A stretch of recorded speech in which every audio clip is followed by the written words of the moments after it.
Mukama yeebazibwe, bantu ba Katonda abalungi, babuuzaako omulenyerera Mukama waffe Yesu Kristo, era ne mbeebaza okwaya obudde ne muwuliriza era ne tugabana ekigambo kya Katonda era nga emmere y'omwoyo. Emmere y'omwoyo gwange, emmere y'omwoyo gwo, era nga tusaba Mukama Katonda atuteekeko ekisa kye, atuteekeko omwoyo we, ekigambo kino kijjenga ekitangaala eri omwoyo gwo, kijjenga ekitangaala kireete okumanya okupya n'okwagala Katonda okupya n'okuyaayaana okw'enjawulo, okumanya Mukama Katonda wo eyakutonda, era ofune enjala okuba n'enkolagana n'oyo omutonzi wo, kubanga olunaku lumu ogenda kuyimirira mu maaso ge, gwe naye awatali muntu yenna.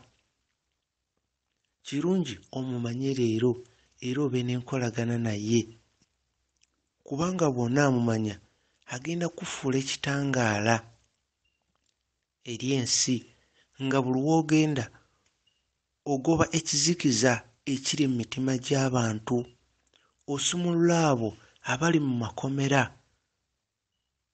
nga kyentegeeza nti bangi abasibiddwa abali mu nzikiza, mu makomera, mu mitima gyabwe, nga tebalina okumanya kwa Mukama Katonda, nga beetaaga ekitangaala ekyo. Kubanga ne bwe tusoma mu kitabo kya Isaiah, bwe tusoma Isaiah chapter 42 ne tutandikira ku verse 6, Isaiah 42 ne tutandikira ku verse 6, Mukama ayogera n'agamba nti gwe akuyise ojje mu butuukirivu, olyoke ozibule amaaso gaabo abatalaba abali mu nzikiza, ojje bangi mu kkomera eryo ery'ekizikiza, bangi batudde mu kizikiza mu kkomera. Y'ensonga lwaki kigambo kya Katonda tukiweereza eri omutima gwo, kijjenga ekitangaala Mukama akozese okusumulula abalala abali mu kkomera, kubanga bangi bali mu kkomera era nga bangi tubadde mu kkomera nga tetumanyi Katonda ki gwe tusinza, nga tetumanyi tulina musinza tutya,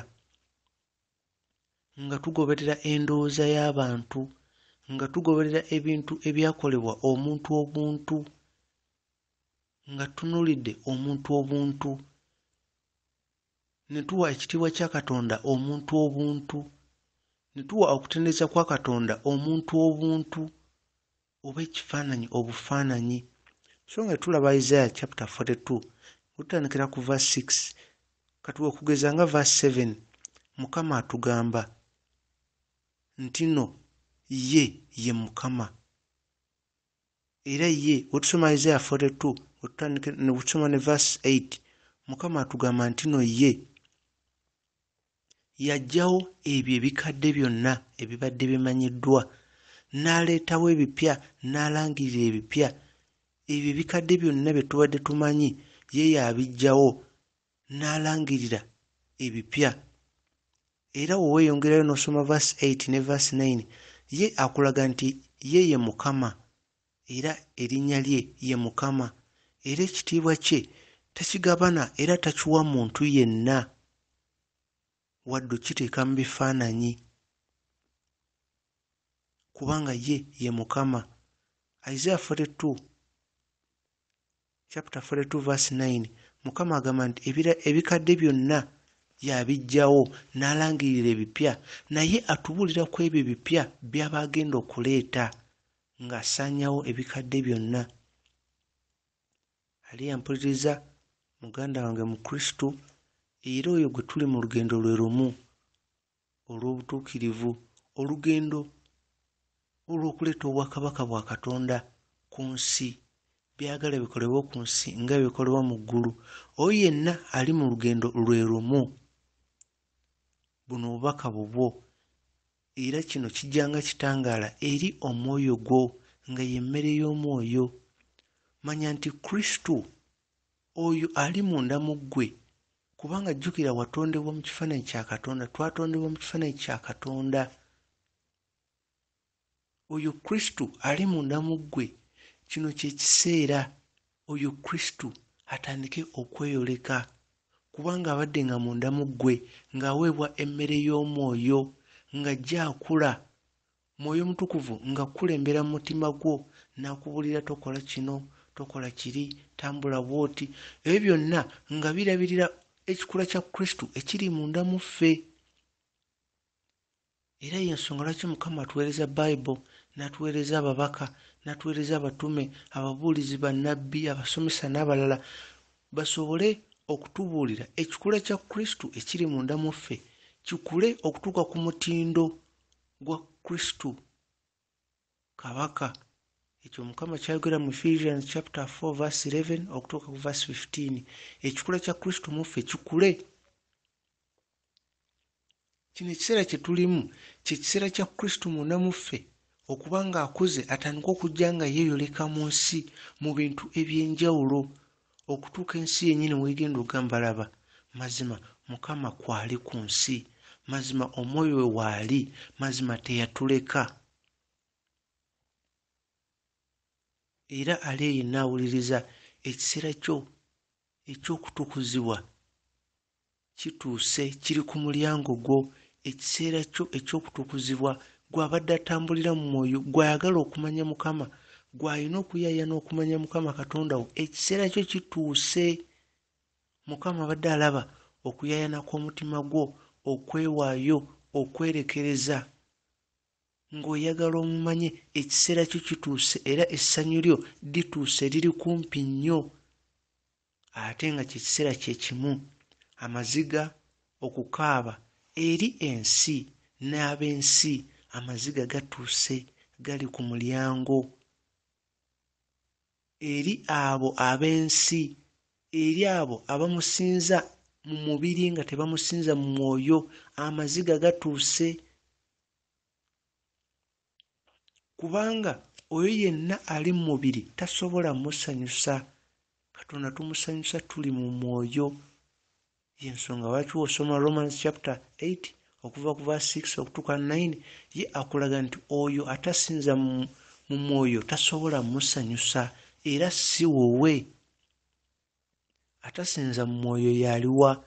Y'oyo atanoonya Kristo, oyo yamutonda, wabula ng'agoberera bugoberezi ekkanisa oba eddiini oba ebyawandiikibwa.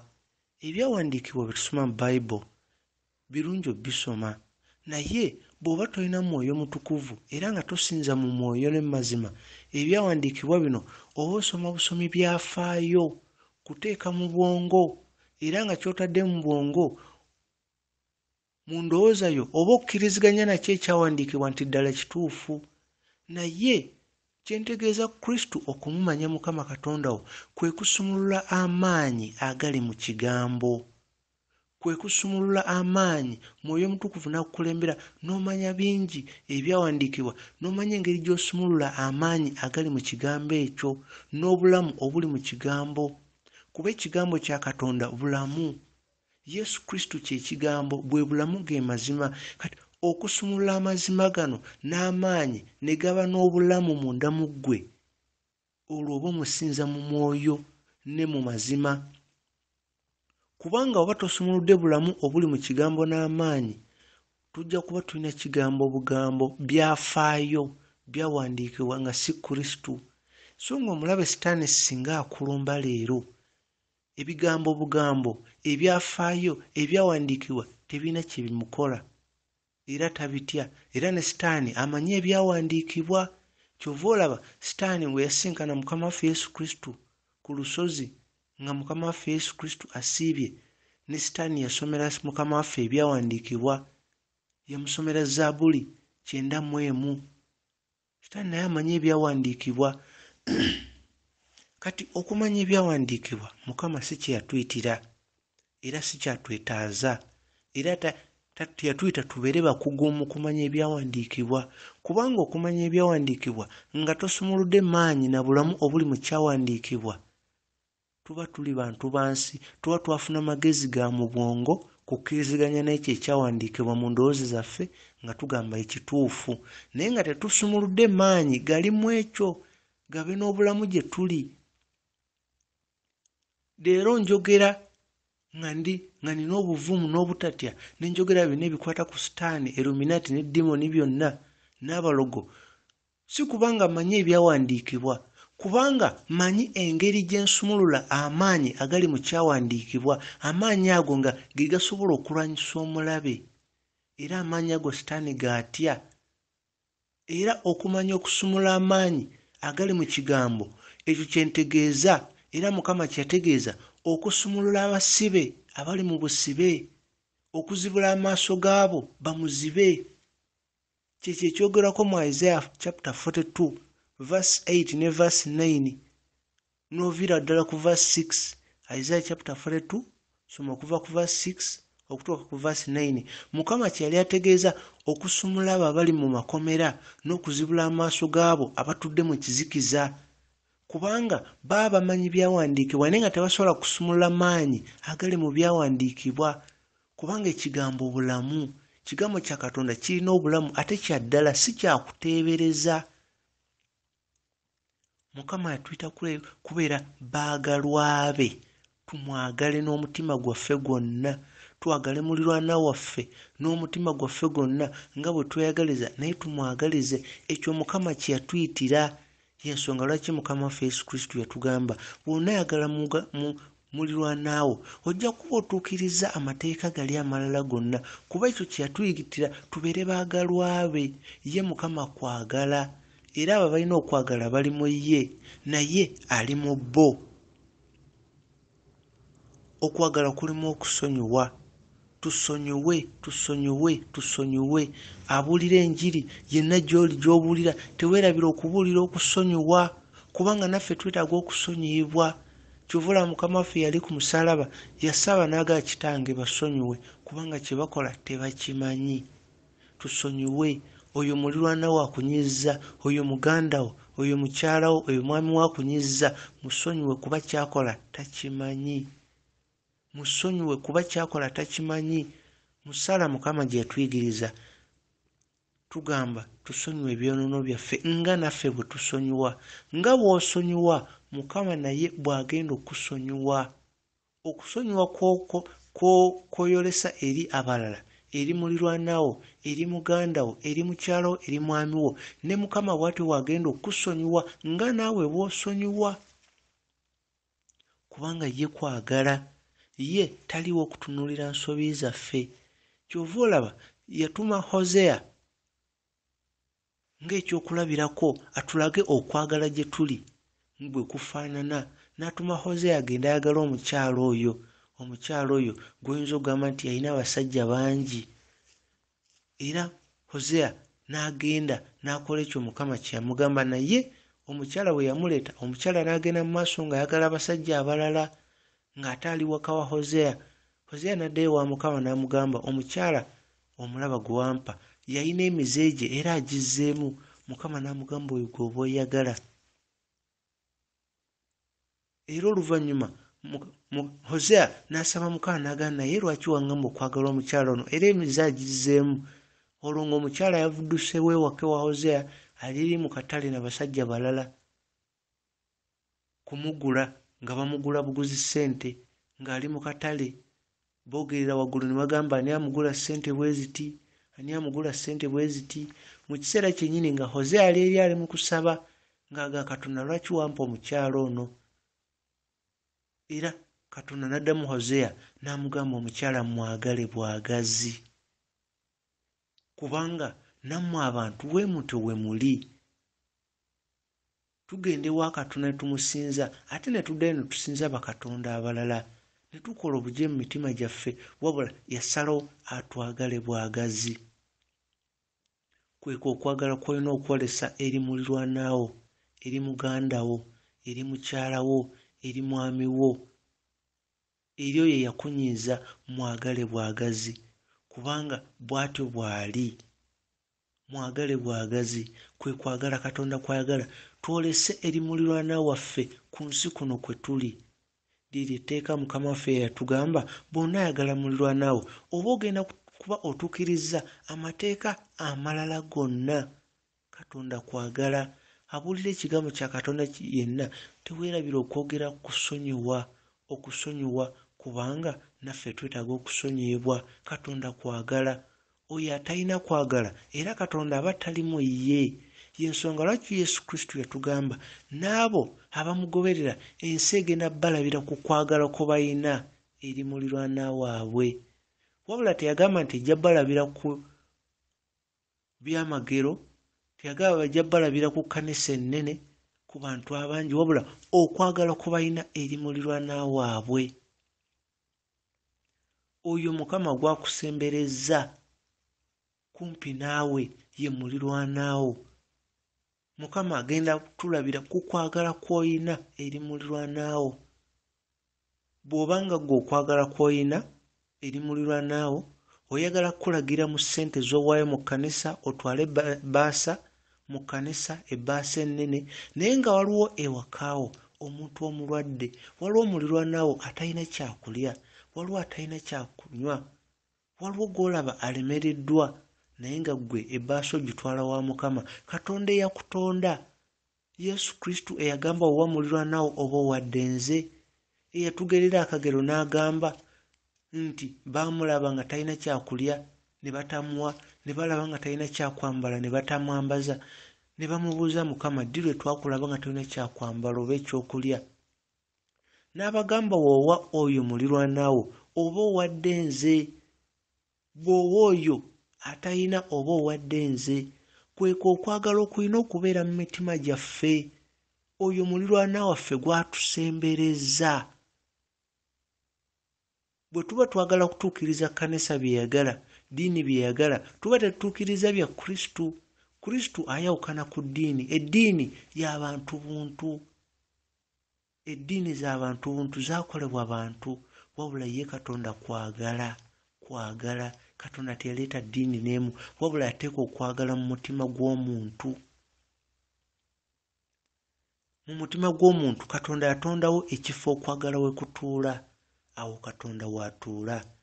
Ecclesiastes chapter 3 verse 11. Katonda ateeka emirembe n'emirembe mu mutima gw'omuntu kubanga awo w'atuula. Ate Katonda kwagala. Okwagala kye kitangaala kye, ge maanyi ge, bwe bulamu bwe. Era ly'essuubi eritubeeramu kwagala. Bw'obeera n'okwagala kwa Kristo, munnaye ogenda kuba n'emirembe gya Kristo. Singa emirembe gy'ensi eno, egya Kristo gya njawulo. Emirembe gya Kristo gya njawulo.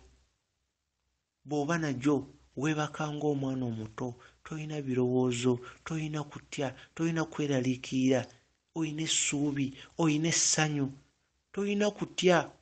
Ne waba waliwo ekiguddewo toba na kutya kubanga olw'okwagala okubeera mu ggwe n'emirembe gya Katonda, oba omanyi enkolaganayo n'Akatonda, oba omanyi enkolaganayo n'Akatonda weyimiridde, kati gwe toba na kutya, toba na kweraliikirira. Abantu be balaba ng'ebitiisa gwe obiraba bulala kuba Katonda abikulaga mu ngeri entuufu bwabyo. Newankubadde ye Sitaani aba ayagala kukulaga kifaananyi nti bitiisa era weeraliikirire. Mwoyo wa Mukama mutukuvu tabeera wantu mu mutima gweraliikiridde guli mu kutya. Awo Mukama tabeerawo kubanga omwoyo gw'okutya teyamutuwa, ava wa mulabe Sitaani. Katulina okusooka ne tubijja mu mutima gwaffe, olwo Mukama abikkule amaaso gaffe tulabe nti ebibadde bitutiisa mazima tebiriiwo, wabula Sitaani abikozesa tutiisa butiisa. Ffe we tulongoosa emitima gyaffe, Mukama n'ajja n'atuula munda mu ffe, y'agenda okuzibula amaaso gaffe, olwo tulabe nti ebyo Sitaani by'akozesa otutiisa si we biri. Ebyo byonna Sitaani by'akozesa otutiisa si we biri. Y'ensonga lwaki tulina okulongoosa emitima gyaffe. Mukama ajja mu mitima gyaffe mw'aba atuula. Mukama wanaatuula mu mutima gwo, y'agenda okuleeta emirembe.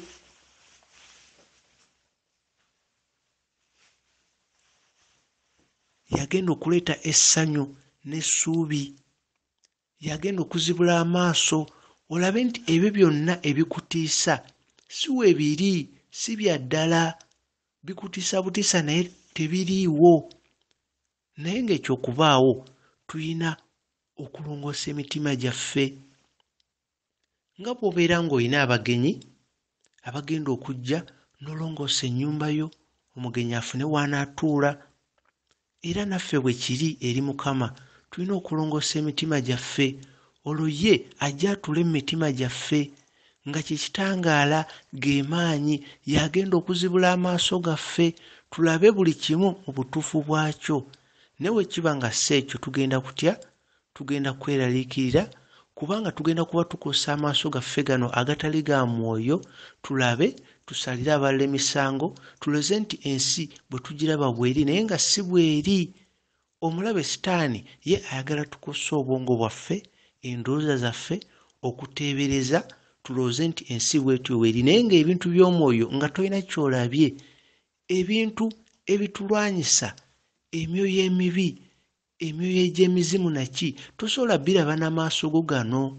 Kati bino bye tulaba n'amaaso gaffe Sitaani abikozesa kutiisa, abikozesa aleete okweraliikirira, abikozesa kugamba tusalewo bubi mu bintu byaffe bye tuyitamu mu bulamu bwaffe, tusalewo bubi nga tusalawo okusinziira ku ekyo kye tulaba. Kumbe amaaso gaffe n'okulaba tegalaba, tulina kusooka kubanga tulaba mu mwoyo, tubeere abantu ab'omwoyo, tumusinze mu mwoyo ne mu mazima, olwo tujja kulaba buli kimu mu butuufu bwakyo. Olwo tujja kulaba buli kimu mu butuufu bwakyo, kubanga omulabe Sitaani ye asimbye amakanda mu famire, mu makanisa, mu mirimu gy'abantu, mu buli kimu Sitaani ye asimbyemu amakanda mu ngeri ey'enjawulo. Naddala mu famire Sitaani akozesa abantu ba famire bennyini. Bw'aba alina omuntu gw'ayagala mu famire ajja kuyita muntu nga wa famire oba mukwano gwe, naye ye Sitaani nga ayagala mwoyo. Sitaani ye ng'ayagala mwoyo. Olw'okuba amaaso gaffe gano tegalaba, ffe ne tusalawo nga bwe tusazeewo okusinziira ku ekyo kye tulabye. Olw'okuba tusazeewo bubi, ffe kennyini ne tweyitira Sitaani ajje mu bulamu bwaffe, mu bulamu bwa famire, mu bulamu bwo. Olw'ekyo ky'olaba n'amaaso go gano agatasobola kulaba mu mwoyo, n'osalawo bw'otyo. Okugeza olw'okuba olabye nti omwana azaalibwa ng'afaanana oba alina w'afaanana oba jjajja. Katugeze oluusi bayinza okuzaala omwana ne bagamba omwana ono bamuzadde n'enkovu oba bamuzadde n'akantu nga ne jjajja akayina oba mu kyenyi oba ku kigere. Kati abaana ne bagamba nti kakati ono engeri gya bamuzadde nga wano weewati yafaanana jjajjawe oba yafaanana taata we, ne bamuga ekitegeeza ka bamutuuma erinnya bweti ne weeriti eryoli gwe yafaanana. Kumbe beeyitira dimoni ezaali ku muntu oli zijje mu muntu ono. Kumbe beeyitira dimoni ezaali mu muntu oli zijje mu muntu ono, kubanga iffe mu famire mu nkola ya Sitaani mu famire omuntu bamutwala ewoli oba jjajja amutuuma erinnya. Jjajja ye naye nga baamuyigiriza nti omuntu oyo omutuuma erinnya okusinziira ku oli omuntu eyafa gwe baagala nti bamubbulemu erinnya. Kumbe ffe kennyini tweyitira Sitaani mu maka gaffe, mu famire zaffe, ne tuba nga tulina ng'ogenda okutuukiriza obulombolombo, okuzza obuggya endagaano ez'abo abaafa be baatubbulamu amannya. Ne tuba nga buli kiseera tuzza buggya ndagaano nga tujjukiza Sitaani nti nze muzzukulu wa gundi, muzzukulu wa gundi, mu luggya lwa gundi, nga oba ozza buggya ndagaano ziri omuntu oli z'aba yakola ne Sitaani, oba ozizza buggya kubanga oba okkiriziganya n'oli ky'aba yakola. Oluusi oli yawaayo famire eri Sitaani, olwo ffe kennyini ne twaniriza Sitaani okujja munda mu ffe.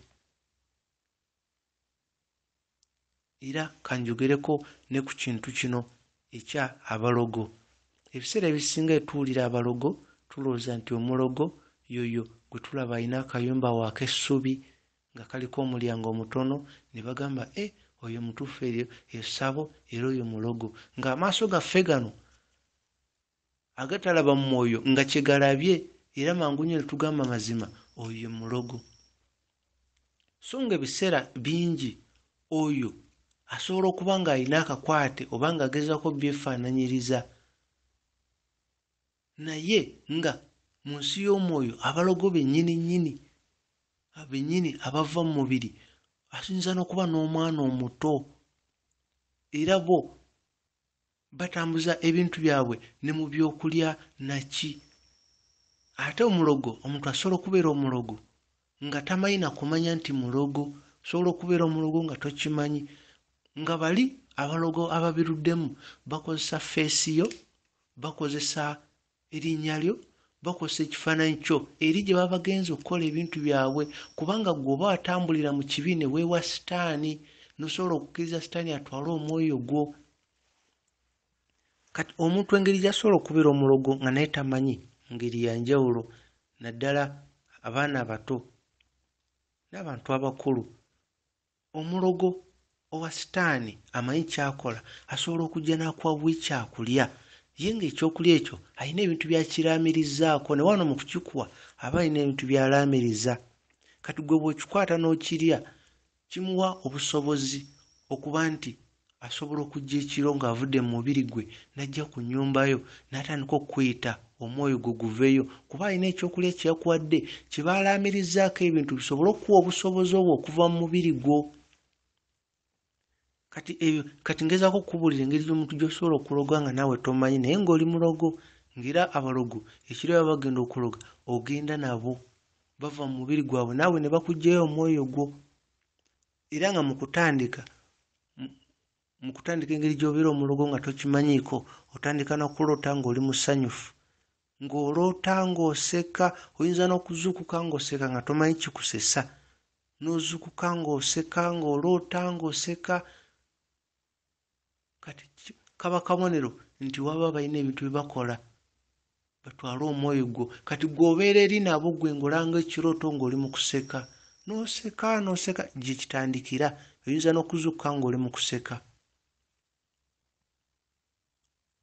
Oluvaawo oluusi oyinza okuba nga oloota ng'olina abantu be weetoolodde nga bali mu bifo ebirungi, ate mu bifo awo wennyini ku kitundu kw'omanyi oba kumpi n'ennyumba yo nga waliwo ebifo ebirungi nga walabika bulungi. So nga mu ebiseera ebisinga bw'olaba ebifo ebyo oluusi we wantu w'omusuula kasasiro oba we wantu oba wali toyireti, naye nga mu kirooto olaba nga we wantu ate awalungi. So ng'eno mu bulamu obwa bulijjo awantu awo beera musuulawo kasasiro oba we wali toyireti, naye ate nga mu kirooto olaba nti we musinkana era waba walungi nnyo. Bw'oba olina ebirooto byo bityo omanya nti ekiro naawe obeera omu ku bo, naye bambi nga tomanyi kyokola, wabula omwoyo gwo nga bagukozesa. Basobola okukozesa feesi yo, ekifaananyi kyo oba erinnya lyo yonna gye bakola ebintu byabwe, kubanga omulogo omutuufu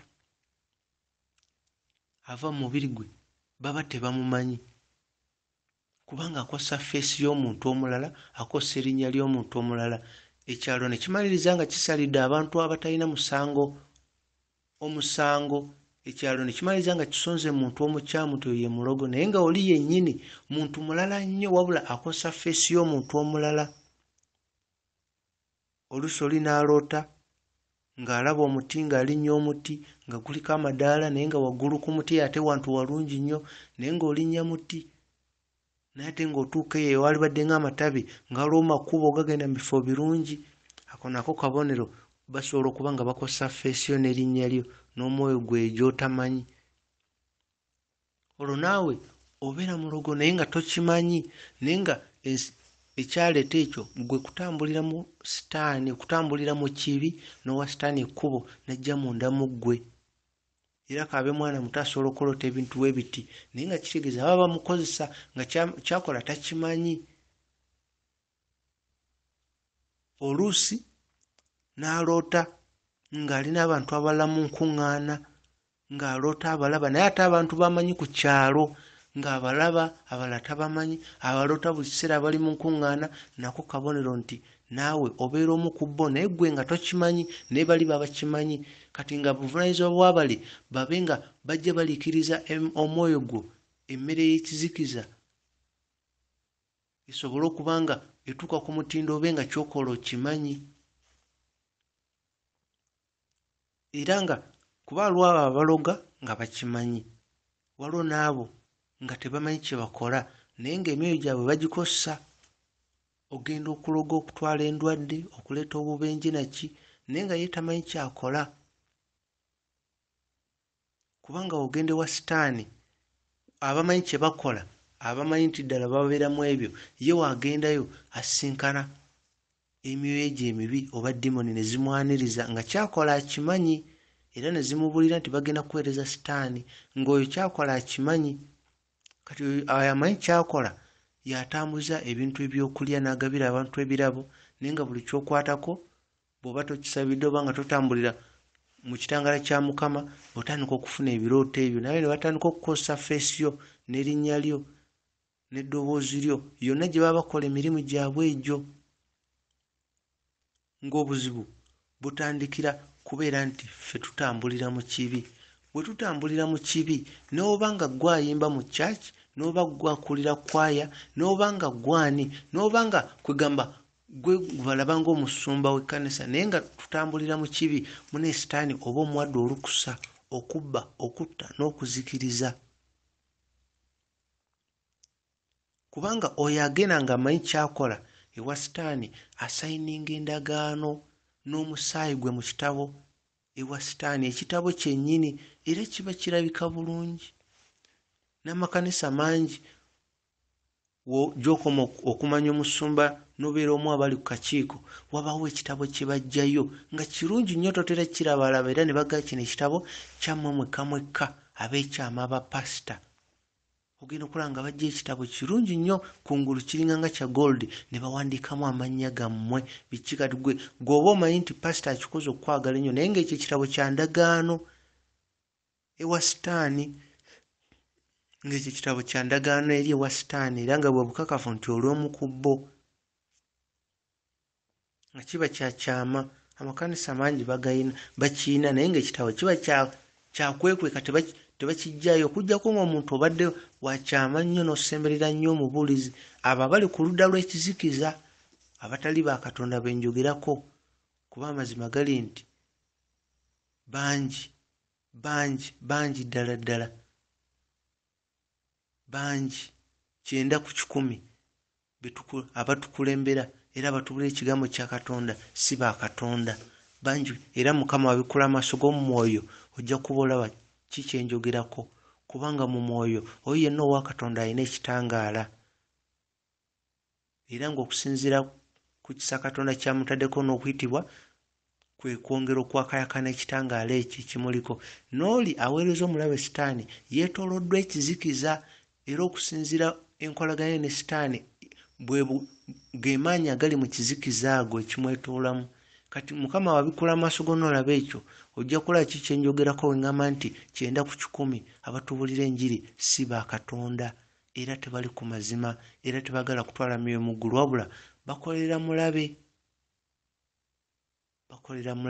Kyovula tulina okwesabira, osabire n'abalala, osabire amakanisa, osabire abasumba, kubanga bangi nabo bagendayo nga tebamanyi.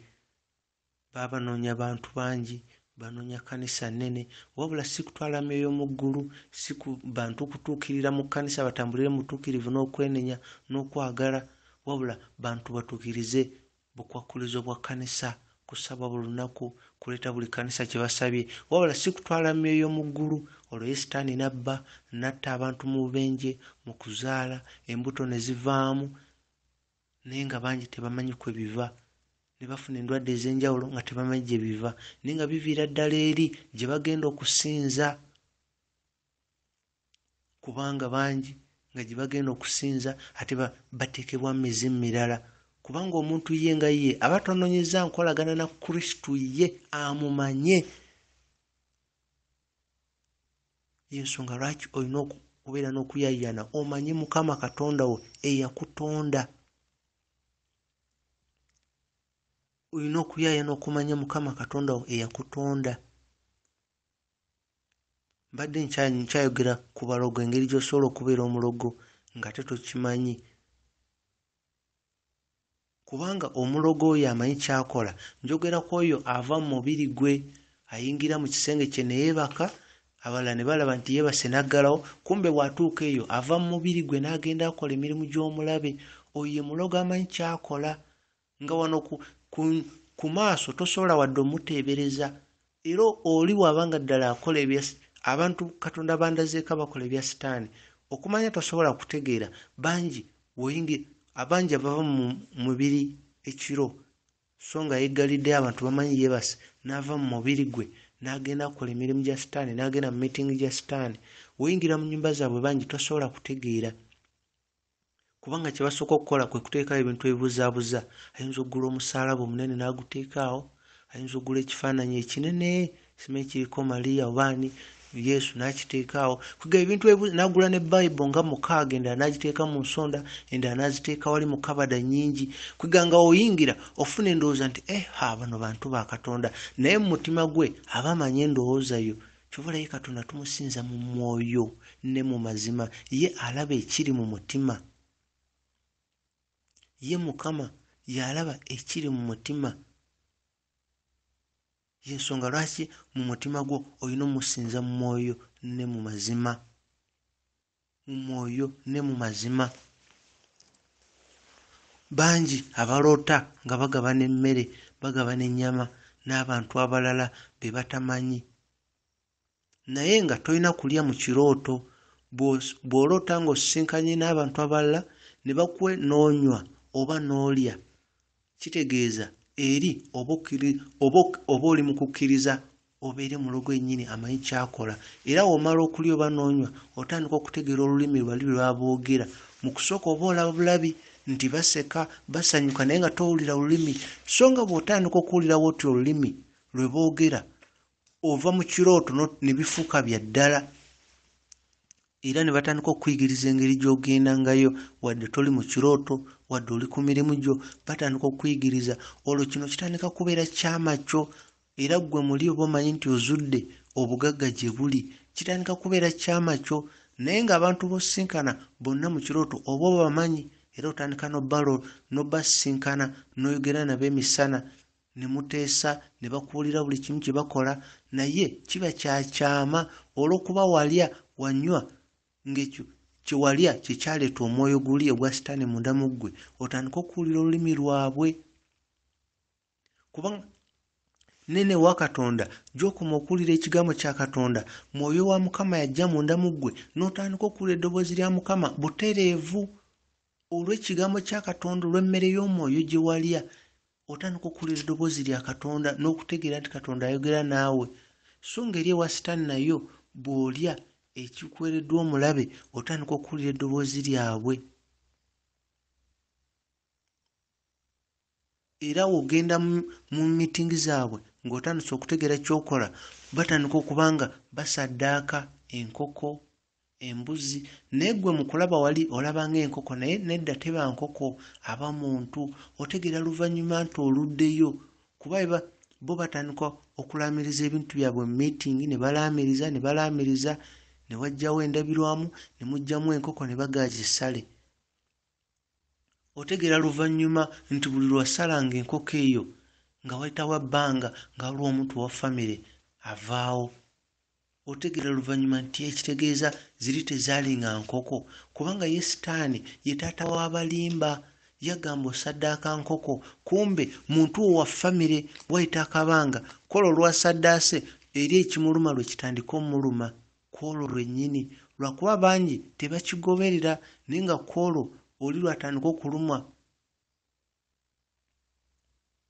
kwolwo era ebiseera ebisinga ono asaddaako enkoko bamugamba asaleko omutwe. Era watandika okusalako enkoko omutwe, eri owooluganda lwe gy'atandika okufuna ekintu ekimuluma, n'aba nga tatambula bulungi, alina obulumi bw'awulira, kumbe oli lwasazeeko omutwe. Era ogenda okuwulira n'oli omulwadde lwe bamutute mu ddwaliro. Yensonga lwaki tulina okutambulira Mukama, ne twetooloozebwa ekitangaala kya Mukama, kubanga tugenda kutambulira mu buzibe nga tetumanyi kye tukola. Yensonga lwaki olaba Isaiah chapter 42 okutandikira ku verse 8 n'otandikira ku verse 6, 7 ne 8. Isaiah 42 ojja kulaba nti Mukama agamba nti jangu obeere ekitangaala eri abalala, ozibule amaaso gaabo abatambulira mu kizikiza, ojje abo abali mu kkomera eri ekizikiza, ojje abali mu kkomera eri ekizikiza. Katonda waffe waddala, sitaani waddala, oyo agoberera obugoberezi enkola y'ekkanisa, obukwakulizo bw'ekkanisa, muno oba osinza Katonda gw'otamanyi. Katonda waffe waddala ayagala abe n'enkolagana na buli muntu. Ate mu kiseera kino kye tutuuseemu, oli ali yampuliriza, manya nti mu kiseera kino ekigenda mu maaso mu mwoyo, mu kiseera kino ye Kristo ajja ku nsi. Ye Kristo ajja ku nsi, ajja mu mitendera, atajja mu bwangu. Ekiri mu mwoyo ekiseera kino, Kristo ajja mu bwangu, okutukuzibwa ajja mu mitendera. Era ye alina okubikkula amaaso go ag'omwoyo, ofune okumanya okupya, olabe kyenjogerako. Omulabe sitaani bangi ali mu bawamba, naddala abaana abato. Ali mu bawamba abaana bato, katuni nnyingi ze balaba baziroota mu birooto, bo bennyini nga beeraba bali wamu n'ezo katuni, naye nga dimoni baziroota mu birooto nga bali wamu nazo, batambula nazo, babuuka mu bbanga nazo, bawuga mu mazzi nazo, mameidi ez'omu mazzi ng'eno wasi kyennyanja. Abaana bato babiroota kubanga babiraba mu katuni n'obutabo, ne babiroota nga nabo bali mu mazzi bazanya nabo. Kati omwana katuni ezo nefuuka nga famire eriye. Kati gwe ng'olaba atudde butuuzi alaba katuni, naye ng'akwataganya na biri byaloota mu kirooto. Olwo omwana n'awaayo obulamu bwe bwonna eri katuni. Katuni ne ziba kitundu ku ye, nga omusanga atudde ku TV alaba katuni, gw'olaba kintu kya bulijjo. Kumba omwoyo gwe baagutute dda, ye ali mu kweraba ng'ali wamu mu TV n'ebyo byalaba, era nga kwegamba n'omwoyo gwe gwonna gutwalibwa. Kino kye kireetera omwana okuba nga alina obusungu obw'enjawulo, asobola okulwana ne banne, asobola okukozesa olulimi lw'otasuubira, ayinamu kwegamba omutima guli gw'otasuubira mwana wo kuba nagwo, mugyemu ekitenkanika, naye nga omwoyo gwe bambi gugezaako kusikibwa kutwalibwa nga tali yekka. Olina musonyiwa n'omusabira, wabula si musalira musango. Kuba abaana abato wamala okutwala omwoyo we wa sitaani ne bagutwala nga bayita mu katuni, oyo omwana gwe bayitamu okufuna ebikwata ku famire, ebyobugagga byayo, abazadde bajjawa ssente, abazadde kwegamba ebyenfuna bya famire. Kuba sitaani wamala okufuna omwoyo gw'oyo omwana, gwakozesa okufuna ebikwata ku famire, sitaani n'alyoka alaba engeri gy'azikiriza famire ebyenfuna byayo, kubanga aba ategedde buli kimu ekikwata ku famire ng'ayita mu mwana. Kyova olaba oli aba asobola okuba nga lwafunye omusaala ebizibu lwe bigwirawo ddala, kubanga ye sitaani aba alina engeri gy'afuna amawulire agakwata ku famire eyo mu buli kimu. Kisoboka n'olaba oli nga mu butuufu omusaala tewali kivaamu na kimu, naye nga ye sitaani enkolagana agijja oba amawulire agajja mu baana, naye nga n'abaana nabo engeri gye babakozesaamu bambi nga tebamanyi, wabula olw'okuba beewa ezo katuni naki, ye sitaani n'ayitira omwo.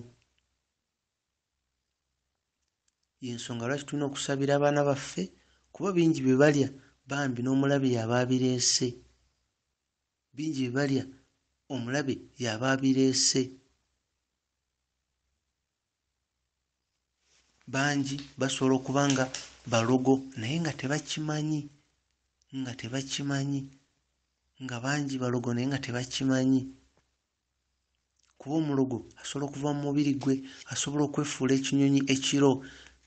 Babikola kiro, kati ekiro ffe tuba tumanyi bali mu nnyumba beebase kuba asibawo n'ekisenge kye neesibirayo nga temuyinza na wadde okiteebereza, naye kumbe ye waabeere mu nnyumba bava mu mubiri ne bagenda. Kyova olaba abalogo bangi bafiira mu tulo nga ne muntu kugamba nti bamutebereza nti mulogo afiira mu tulo kubanga ekiro wava mu mubiri gwe oluusi agenda mu lutalo n'alumba omukristaayo ng'abadde tamakimanyi nti muntu wa Katonda. Kati ye weefuula ekinyonyi najja n'ayingira mu nnyumba gw'oba olina essala za Katonda wasabye omuliro gwa Katonda gwetoolodde ennyumba. Ye yayingidde ng'ekinyonyi mu nnyumba abula owafuluma ng'omuliro weeguli. Kati ate abalogo bava mu mubiri obudde obw'ekiro kati obudde bwe mumukeerako nga tannaddayo mu mubiri gwe era basanga bye baga nti yafiiridde mu tulo kubanga omuliro gwa Mukama gwamukwatiddeyo n'atasobola kukomawo mu mubiri gwe.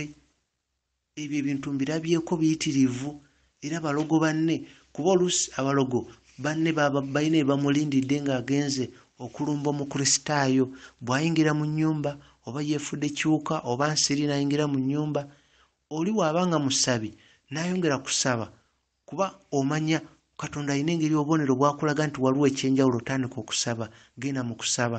Kati gy'okoma okusaba ogwo omuliro gubookya bali abamulinze ebweru ennyumba bamulinda nga tadda ate bwe balaba obudde bugenda bukya nga 11 badde mu mubiri gyabwe era babeebuuza muli nga gundi teyakomyewo era bagenda okuwulira ku makya nga waliwo ku mulirwano bagamba baafiiriddwa bagenda okulaba nga yooli kati bo babamanyi ekyabaddewo mu kiro. Kati abantu abalala bagamba bambi yafiiridde mu tulo ate yeebasaali bulungi naye wabaawo abamanyi ekyabaddewo bye mbabuulira mbirabyeko mu mwoyo n'amaaso gange nindaba abantu bennyini nga bava mu mibiri gyabwe ate ne balemererwa okuddayo omuliro gwa Mukama omuliro gwa Mwoyo Mutukuvu ne gubaziba ekkubo we yayise ne baliziba olw'essaala y'oli gwe baalumbye era omuntu ku makya n'afa. Kati bafiira ddala nga bw'okiwulira sitaani abatta olw'obutamanya bambi y'ensonga lwaki tetulina basalira musango.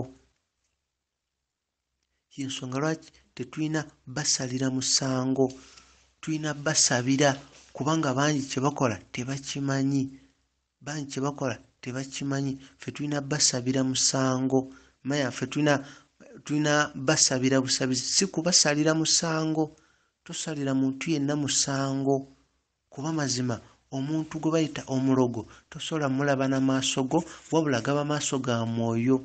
Bangi be tulaba obusiisira bwe tulaba ne tugamba nti kati eryo ssabo oba ki. Bangi ne sitaani tebamulabangako abamu babikola na ssente waliyo ababikola nga bamanyi kye bakola naye bangi abamu babikola na kukola ssente nga ne sitaani tebamulabangako naye nga bakimanyi nti gwe bakolera naye nga nabo banoonya ngeri gye bamulaba. Kati tulina basabira bambi tetulina basalira musango kubanga engeri omuntu gy'ayinza okuba nga mulogo nga takimanyi ngeri ya mirundi mingi mirundi nga 7 naddala abaana bato. Eddaala erisooka omwana asooka kulota ng'otambula mu kirooto buli kiseera olota otambula. Kati omwana alota ng'atambula ebiseera ebisinga oyo naye sitaani amukozesa. Mu kiseera kino omwana walootera ennyo ng'atambula alota atambula alina baatambula nabo banyumya nabo baatamanyi. Awo omwana kye kiseera waabeerera nga omwana mugezi nnyo ate nga mulimba mulungi. Kwegamba ng'alimba nnyo tosobola nakwawula mbu omwana alimba oba ayogera mazima.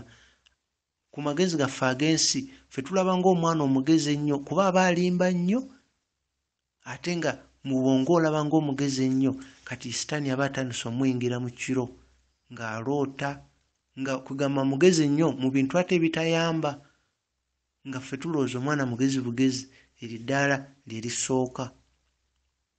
Eddaala eriddako oloota ofumba oloota olya olyota ogaba n'emmere n'abalala kuba mu kirooto tolina kulya kubanga ky'olya kigenda kubeera kitundu kuggwe mu mwoyo. Kale eddaala eryokubiri eryo njogerako abo bambi abalogo naye nga naye takimanyi naye nga olw'okuba akola ebyo bamukozesa feesi ye n'erinnya lye n'eddoboozi lye bo wonna bye baagalira babikozesa kuba omuntu omulogo yennyini bw'aba alina by'akola takozesa kifaananyi kye wadde eddoboozi lye. Ensonga lwaki bangi battiddwa ku byalo bangi abafamire babakyaye naye nga naye gwe bakyaye bambi tamanyi lwaki bamukola ekyo kuba bali abalogo bakozesa erinnya lye ne feesi ye n'eddoboozi lye Yensonga lwaki tosalira muntu musango nti mulogo akola kino bambi oyina musabira era oyina mulaga kwagala. Eddala omuntu engeri ayinza okubeera mulogo nga takimanyi, aloota mu kiro agenda mu nkuŋŋaana n'abalala, aloota agenda mu nkuŋŋaana n'abalala ng'abeera wamu n'abalala mu kiro, ng'abeera mu nkuŋŋaana n'abantu b'atamanyi, ng'ate ekirooto kiddiŋŋana. Bw'ava ku ddaala eryo omwana atandika oba wadde omuntu omukulu atandika okuloota ng'ali mu kuwasa oba nga bamuwasa mu kiro, kubanga omulabe sitaani agamba abaweereza be bawase era bafumbirwe. Atandika kuloota ng'awasa, ng'afumbirwa, ng'ate ekirooto kiddiŋŋana. Ekyo nakyo kabonero nti sitaani ali mukozesa feesi ye n'eddoboozi lye mu bufunze aba mulogo naye nga takimanyi bambi. Eddaala eriddako eryalibadde ng'eryokutaano, omwana oba muntu mukulu osobola okuloota ng'alina abaana, ng'afumba, ng'abooleza engoye, oba oluusi nga bali mu mazzi, nga yeeraba ali mu kuwuga, yeeraba ayonsa. Kano nako kabonero nti mu nsi y'omwoyo eri ewa sitaani wawasa era olina n'abaana oba wafumbirwa, ng'omwoyo gwe baagukwata eri ewa sitaani olina n'abaana naye nga gwe tokimanyi, naye nga mu kirooto oloota gy'oli. Bw'ova ku ddaala eryo otandika kuloota nga obuuka mu bbanga, ng'obuuka mu bbanga ng'olinga ekinyonyi, ng'oloota obuuka mu bbanga nga weeraba ng'oloota. Kitegeeza era wonna sitaani agezaako okusika mwoyo gwe bagukozese, bakozese erinnya lyo, ekifaananyi kyo n'eddoboozi lyo gye bakolera ebintu ebyokuloga, baleke nga eri baleseyo ekifaananyi kyo, abantu beeri balaba ekifaananyi kyo na ddoboozi lyo. Yensonga lwaki tulina okutambulira mu kusaba, tulina okutambulira mu kwewaayo, tulina okusaba obutaweera. Mukama yatugamba tusabe obutaweera, beera ng'osaba mu mutima gwo mu buli kimu ky'oba okola wadde emirimu gyo, ng'ogamba Mukama nzigyamu by'otayagala, onteekemu omwoyo gwo, okwagala kwo n'obulamu bwo. Ebyo bigenda kuwa obukuumi, ogenda kuba otambulira mu kusaba. Sitaani ojja kuba ozibya amakubo ge, ojja kuba buli kiseera omuliro gwaka ku ggwe mu mwoyo, buli kiseera omuliro gubeerako, kuba omwoyo gwo omutima gwo oba ogutadde mu maaso ga Katonda essaawa yonna, ng'ebirowoozo sitaani byalireese oba obizibye n'omuliro gwa Mukama. Eddaala ery'omusanvu, omuntu aloota ali mu kunywa.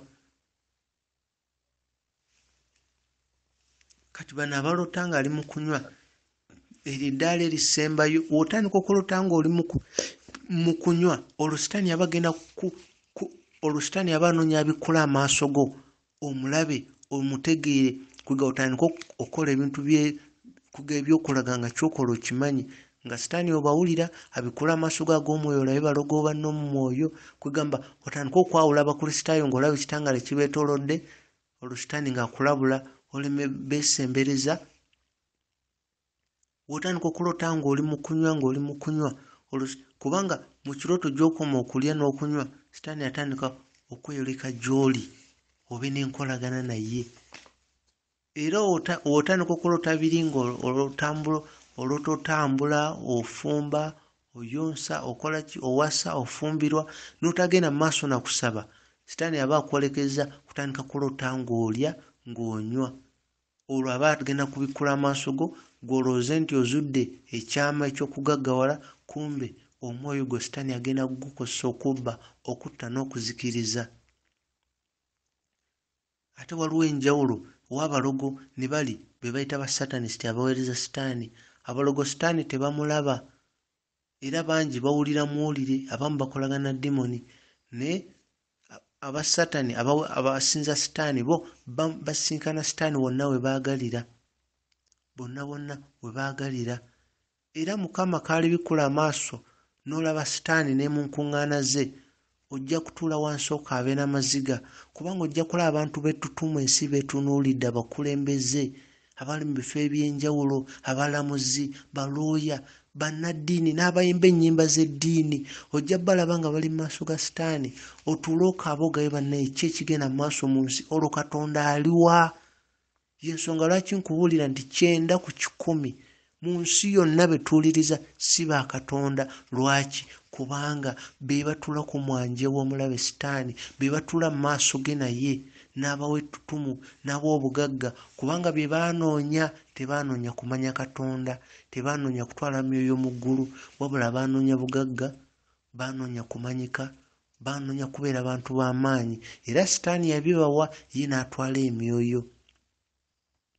Y'ensonga lwaki ali yawuliriza, noonya era beera n'okuyaayana okumanya Mukama Katonda wo eyakutonda. Y'ensonga lwaki anzikiriza njogere naawe, anneesize naawe, nkubuulire ekigambo kino, naawe obuulire omulala. Ng'ekikulu si kyakumanya nze ayogera, kubanga sina kyendi, wabula otegere oyo Omutonzi wo ng'okyali ku nsi, olinde kulinda olunaku lunayimirira mu maaso ge. Ye mutukuvu, awatali butuukirivu teri agenda mmulaba, ye kwagala. Era okwagala kulimu okubeera mu mirembe na buli muntu yenna, keeba ensonga ki, keabe ng'akoze eki, kaabe ng'akuttidde muzadde, musonyiwe obeere mu mirembe naye, kubanga Mukama aba akikiriza kibeewo. Kitegeeza Mukama kyakoseza okutwala ku ddaala eriddako, okugezesa okwagala kwo, okusonyiwa kwo, kubanga ye yakebera emitima. Ye yakebera emitima. Olina okutunula ki ekiri mu mutima gwo, kubanga ye akebera mitima. Era olaba Sitaani omanya nti wano ku nsi teri muntu mulamu gw'oyinza geraageranya bulungi bwe n'omulabe Sitaani. Kubanga ogenda mu nkuŋŋaana za Sitaani, oba Mukama wabikola amaaso go n'olaba ekibeera mu nkuŋŋaana za Sitaani, ky'oba osuubira si we kiba, obulungi bwaliko. Kubanga teri muntu ayinza, baba tebannakulaga nti oyo ye Sitaani, ye Lusifa. Amaaso go gaba gagenze dda ku muntu oyo olw'obulungi bwe, engeri gye yakulamu, ayogeza, kwegamba ayogera ng'omuntu w'omuwombeefu ow'eggonjebwa, kwegamba mu ndaba yaffe ey'obuntu.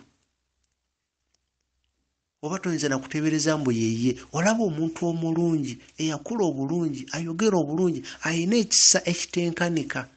Kumbe ebyo bya mubiri guno, so nga mu kyale si kyalaga. Y'ensonga lwaki tulina kubeera abantu ba mwoyo, kubanga Sitaani singa omulaba n'olaba amaaso ge, enviiri ze, ekikula kye, engeri gy'atambula, eddoboozi, alaga ekisa.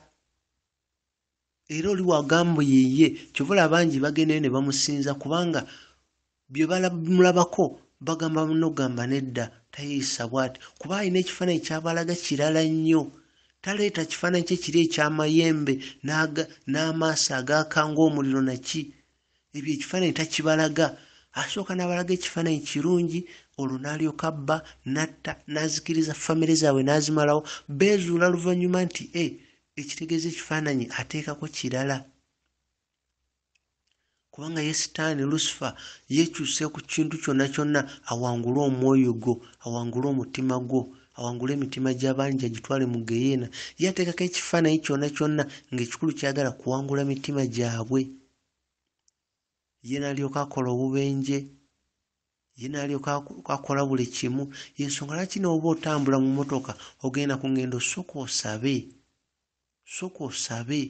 Bw'osaba oli n'owabazze kukola kabenje nga tudda naye mu mmotoka, agenda kuwulira omuliro gwa Katonda. Ye ajja kufuluma ng'omuliro aguwulirira ddala, era ajja kuminyumizaako balleeyo gy'alaze nti bannaye tudde kumpi n'omuntu wa Katonda. Oyo yenna atya Katonda ng'omusinza mwoyo ne mazima okuva mu mutima gwo, buli muntu wa Sitaani waakulaba alaba ekitangaala ekikwetoolodde. Naye oyo yenna agenda n'asinza Katonda ng'atuukiriza bukwakkulizo bwa kkanisa, nga mu mutima gwe tali mu kutambulira mutuukirivu, mu kusonyiwa n'okwagala, aba yeerimba, kubanga ekizikiza kiba kimwetoolodde. Obutasonyiwa, obutayagaliza, okubeera nga mu Katonda anoonyamu ssente na ttutumu, ekyo kiba kizikiza, kiba kimwetoolodde. Alimba abo abaliwo, n'alimba bonna, n'alimba mikwano gye, naye Mukama alaba mutima gwe, ye alaba nti mazima ono ali mu kunoonya ttutumu, anoonya ssente, wabula si bwakabaka bwa Katonda, si kutwala mu myoyo gya Katonda mu ggulu mu butuukirivu. n'ensonga lwaki tukuweereza enjiri eno ne twogera nga bw'olaba twagala ogende mu ggulu tetwagala otumanyi tetunoonya kya 10 tetukuwa namba ya mobile money kuweereza ssente tetukuga twagala ogende mu ggulu tambulira mu butuukirivu ogenda kumanya Mukama Katonda wo waddala si waakuteebereza oyo ayina amatu awulire. Katonda akwagala nnyo ayagala ayogere naawe ayagala omumanye ayagala omusembeze ye yakutonda ayina n'erinnya lyategese nga liryo naye akulindidde mu mwoyo. Sooka obeera omuntu ow'omwoyo sooka olongoose omutima gwo ye agenda kujja atule mu ggwe olwo ye yagenda okusumula amaanyi agali mu kigambo. Enjawulo eriwo wakati w'abo ababuulizi aba Mukama Katonda n'abo abaweereza omulabe. Abaweereza omulabe babuulira bubuulizi kigambo wabula tebasumula amaanyi agali mu kigambo kuba amaanyi ge gakola enjawulo ge gagoba n'omulabe sitaani. Naye oba tosumuludde maanyi gali mu kigambo ekigambo kino osobola okiwulira emisana n'ekiro naye nga tekiyinza kutuula ku mutima gwa muntu ne kimuleetera okukyusa okuva mu muze omubi n'adda mu kkuba ettuufu wabula kiyinza omukyamula n'amanya nti kati ebyo ebiteredde naye nga tomugambye kuva mu kiri ekibi. Sitaani kyakosanga oluggi najja nabba natta n'azikiriza kati omuntu sooka omugamba ave mu kibi. Ng'era ekisumulula amaanyi agali mu kigambo kwe kufuula ekigambo kya Katonda omutindo obulamu bwaffe kwe butambulira mu bufunze okutambulira mu butuukirivu okuva mu kibi n'okivaako era n'okyusa amakubo go. Buli namba yonna gy'omanyi sitaani gy'akozesa okutwala mu kibi namba y'essimu giggyeemu weeyawule ku bintu ebyo bikyamu olwo oba oyolekedde okusumula amaanyi agali mu kigambo. Ne tunaasaba ne tusinza ne tusiiba mu church ne tusulayo naye nga tetufudde mu kibi ng'abantu ng'osigadde okyatambulira mu kibi oba weerimba. Mukama akebera mitima. Mukama tatunulira gurupu y'abantu ng'ebaze ku church alaba omutima gumu ku gumu era wanabatwala mu ggulu abantu mu ggulu tagenda kutunulira nti wasabirangawa oba wasaba emirundi emeka agenda kukebera omutima gwo. Kati kiki kyokwessa mu mutima ky'ogaanye okwenenya? Eryo ly'ekkubo sitaani lyayitamu okubba natta n'azikiriza. Mukama bakuume mbaagala nnyo. Kristu agenda kudda obwakabaka bwa Katonda bugenda kujja ku nsi nga tusaba nti obwakabaka bwo bujje byagala bikolebwe. Kino kye kiseera beesiimye abo Mukama bagenda okwaniriza era kijja kuba kya nnaku eri oyo eyasibanga mu kkanisa eri oyo yasabanga naye ku lunaku luli n'aba nga tayaniriziddwa n'aba nga alina genda mu muliro. Mazima obudde bwaffe obudde bwo bwamalanga mu kkanisa tuli mu ssaawa ezisembayo okwagala okusonyiwa laga ekisa yagala mulirwanaawo ojja kuba otuukiriza amateeka gali gonna. Mukama bakuume.